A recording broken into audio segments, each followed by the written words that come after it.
இன்னைக்கு நம்ம கொஞ்சம் வித்தியாசமான படத்தை பற்றி தான் பார்க்க போகிறோம். அதாவது கிராவிட்டியே இல்லாமல் இந்த உலகத்தில் ஒரு குழந்தை பிறகுது.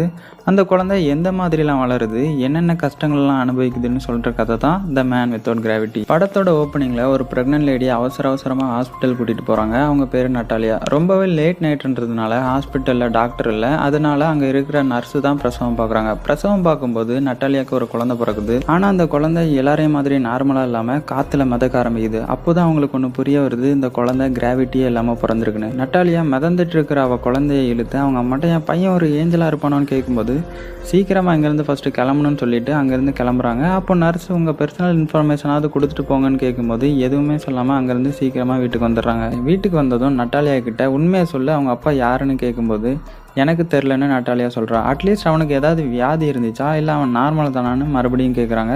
எனக்கு எதுவுமே ஞாபகம் இல்லை, அதை பற்றிலாம் கேட்காதீங்கன்னு நட்டாலியா சொல்லிடுறா. இந்த குழந்தை எல்லாரையும் மாதிரி சாதாரண குழந்தை இல்லை. யாருக்காவது இதை பற்றி தெரிய வந்தால் பெரிய பிரச்சனையாயிரும், அப்புறம் நமக்கு தான் ரொம்பவே கஷ்டம். அதனால ரொம்பவே சீக்கிரட்டாக வளர்க்கலான்னு முடிவெடுக்கிறாங்க. ரொம்பவே டிஃப்ரெண்ட்டாக இருக்கிறதுனால அந்த குழந்தைக்கு ஆஸ்கர்னு பேர் வைக்கிறாங்க. நைட்டு குழந்தைய கையிலேயே வச்சுட்டு தூங்கிடுறா. அடுத்த நாள் காலையில் அவங்க அம்மா வந்து பார்க்குறாங்க. ஆஸ்கர் மேலே மிதந்துக்கிட்டே தூங்கிட்டு இருக்கான். இதுக்கு ஒரு முடிவு கட்டணும்னு நிறைய கயிறெல்லாம் யூஸ் பண்ணி ஒரு தொட்டில் மாதிரி ரெடி பண்ணுறாங்க. அதையும் தாண்டி அவன் வெளியே வந்து அடிபட்டுறக்கூடாதுன்னு மேலே பெட்லாம் வச்சு அடிபடாத மாதிரி ரெடி பண்ணுறாங்க. நட்டாலியாவும் அவங்க அம்மாவும் ஆஸ்கரை ரொம்பவே நல்லா பார்த்துக்கிறாங்க. அவனை வெளியே கூட்டிகிட்டு போனால் கூட வானத்துக்கு பறந்து போயிடணும்னு வெளியே கூட்டிகிட்டு போகாமல் வீட்டுக்குள்ளே வச்சு வளர்க்குறாங்க. ஆஸ்கருக்கு இப்போ 10 வயசு ஆகுது. ஆஸ்கருக்காக நட்டாலியா ஒரு ஜாக்கெட் ரெடி பண்ணி அதோட பாக்கெட்டில் 2 வெயிட்டான கல்லை வச்சு ஆஸ்கரை மிதக்க விடாமல் கீழே இருக்கிற மாதிரி ஒரு ஐடியா பண்ணுறாங்க. ஐடியாவும் நல்லாவே ஒர்க் அவுட் ஆகுது. இருந்தாலும் ஆஸ்கருடைய பாட்டி அவனை வெளியே போகக்கூடாதுன்னு ரொம்பவே ஸ்ட்ரிக்டாக இருக்காங்க. வீட்டுக்குள்ளே இருந்து பேட்மேன் கார்ட்டூன்லாம் ரொம்பவே பார்ப்பான். அதனால அதெல்லாம் பார்த்து நானும் ஒரு சூப்பர் ஹீரோன்னு மனசுக்குள்ளே நினச்சிக்கிறான். ஜன்னல் வழியாக வெளியே யாரெல்லாம் போகிறாங்கன்னு பார்க்குறான். அவனும் வெளியே போகணுன்னு ரொம்பவே ஆசைப்பட்றான். ஆனால் அவங்க பாட்டி அதுக்கு ஒத்துக்கவே மாட்டேங்காங்க.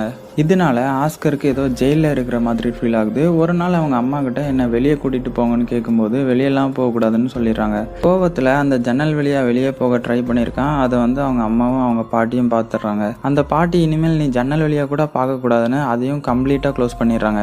ஒரு நாள் ஆஸ்கர் அவங்க அம்மா கிட்ட என்னை வீட்டுக்குள்ளேயே அடைச்சி வச்சிருவீங்களாமான்னு ரொம்பவே பாவமாக கேட்பான். இனிமேல் நம்ம கூடயாவது வெளியே கூட்டிகிட்டு போகலான்னு கூட்டிகிட்டு போவாங்க. ஆனால் ஒரு ப்ராமிஸ் வாங்கியிருப்பாங்க, என்னன்னா நீ பறக்கிறத யாருக்கிட்டையும் சொல்லக்கூடாதுன்னு. அப்படி ஒரு நாள் வெளியே கூட்டிட்டு போய் பர்ச்சேஸ் பண்ணும்போது ஆஸ்கரை வெளியே வெயிட் பண்ண சொல்றாங்க. ஆஸ்கரும் வெளியே வெயிட் பண்ணிட்டு இருக்கான். அப்போ ஒரு குட்டி பொண்ணு ஆஸ்கர் மேலேயே வந்து இடிச்சிடுறா. அந்த குட்டி பொண்ணு பேரு அகட்டா. அகட்டா கையில வச்சிருந்த எல்லா பொருளும் கீழே வந்துடும். அதனால ஆஸ்கர் கிட்ட இது எல்லாத்தையும் நீ தான் என் வீடு வரைக்கும் தூக்கிட்டு வரணும், இதுதான் உனக்கு ஒரு பனிஷ்மெண்ட்னு கையில 2 வாட்டர் பாட்டில கொடுத்துருவா. ஆஸ்கரும் அவங்க அம்மா வர்றதுக்கு லேட் ஆகும்னு நினைச்சு அவங்க அம்மாட்ட சொல்லாமலேயே அகட்டா பின்னாடியே ஃபாலோ பண்ணிட்டு போறான். கையில 2 பாட்டில் வேற வெயிட்டா இருக்கிறதுனால